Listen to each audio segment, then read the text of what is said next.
If there's one thing Oddworld's music knows how to do, it's make you shite your pants. Well, maybe not literally, well, at least I hope not literally, but one thing I've wanted to do for a long time now, and other people have suggested this to me, is to talk about the music of Oddworld inhabitants, because in my opinion, the music of at least the first two games in the Oddworld franchise are a contender for the best video game soundtracks ever made so far. The music is absolutely beautiful to the point that I relatively often listen to it in my spare time. There's so much that can be said about it, but today I wanted to focus on how it creates tension, because it really is absolutely terrific at that. Now, the music of the first two games was created by Dutch video game composer Ellen Meijers, I think it's pronounced Meijers, for which she won the Editor's Choice Award for Best Sound for Abe's Oddysee in 1997, and quite rightly so in my opinion. Probably one of the most iconic pieces of gameplay music for anyone that's played Abe's Oddysee is the one that I've personally always called Slog Chase.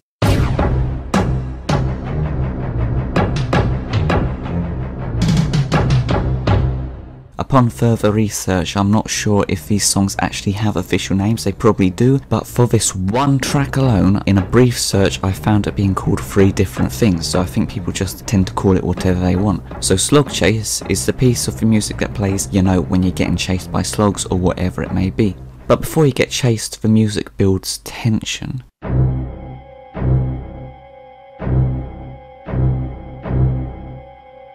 I've noticed that there usually seems to be 3 levels of music in terms of tension with Oddworld. You've got just normal music, like here.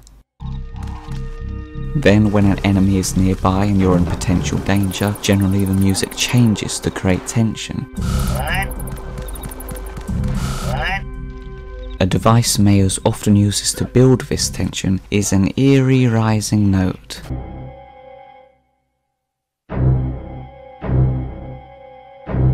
This is something which she makes use of again in Exoddus, to slightly better effect in my opinion because it sounds more distinct and is louder than in Oddysee.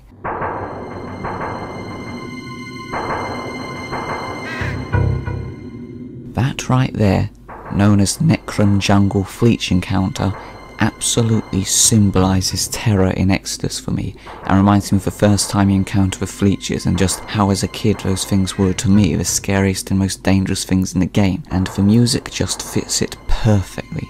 I think most people would probably agree it wouldn't be out of place in a horror film.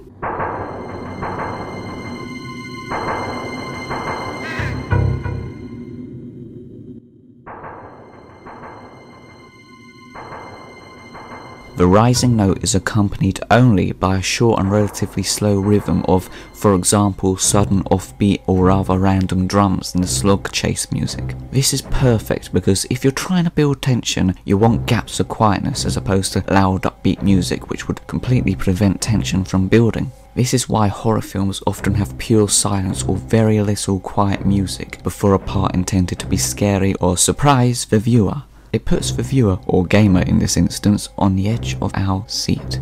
The rising note is inviting the music to change, it's inviting something, obviously bad by the tone of it, to happen in the game. A similar method can be used by someone given a speech. They might start off quietly because it forces people to listen in, and then the person might suddenly start speaking very loudly, reaffirming everyone's attention onto them and what they're saying. The quietness of this tension building section contrasts massively with when the tension is finally broken and the slog chase begins. The music is constantly as an upbeat tempo, a fast string instrument that almost sounds like someone running, loud drums, you know, it feels like a chase where your life is in danger. So once again, it fits it perfectly, and it releases the tension that had previously been built up in the previous section, but it's a continuation of that section and continues on the distinct sound of that particular piece of music, as all examples of this layered tension in the games do. The music is also a cue that lets the player know, oh sugar, you're in bloody danger now mate, run for your bloody life, and when the player is safe again it goes back to the tension building music if there's still danger about. It lets the player know, okay, you can rest for a bit, but you know, be careful because you're not out of the clear yet buddy, and when the music goes back to the standard music, you know,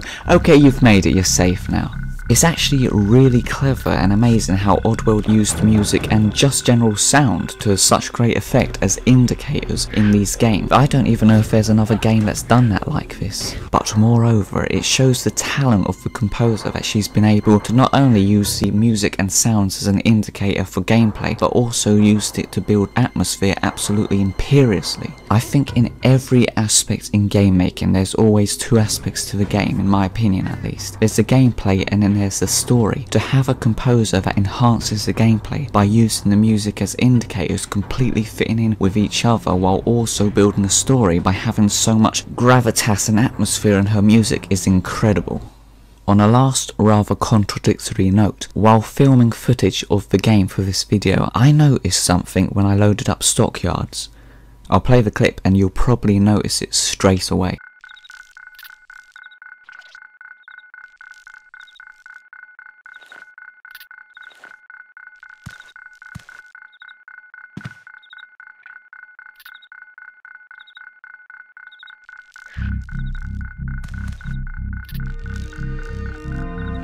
For the first 15 seconds, no music played. And that's another thing, the game's sound effects are so incredible that it's able to build atmosphere with silence.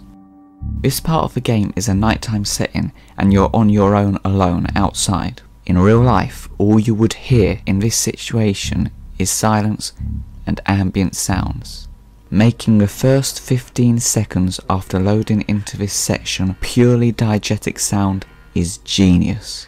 Plus it tells you about the place you're at. Other than your own movement, all you can hear is the ominous sound of beeping mines. It reveals how secure and tight and dangerous Rupture Farms and the Stockyards are. They don't want anyone getting out and you will probably die trying. The game tells you all that simply with seconds of no music and sound effects that most people probably won't even stop to listen to. That is how Ellen Meijers and the music of the Oddworld games builds tension and supremely constructs a very unique, distinct atmosphere like no games have done before or since. Hello, follow me.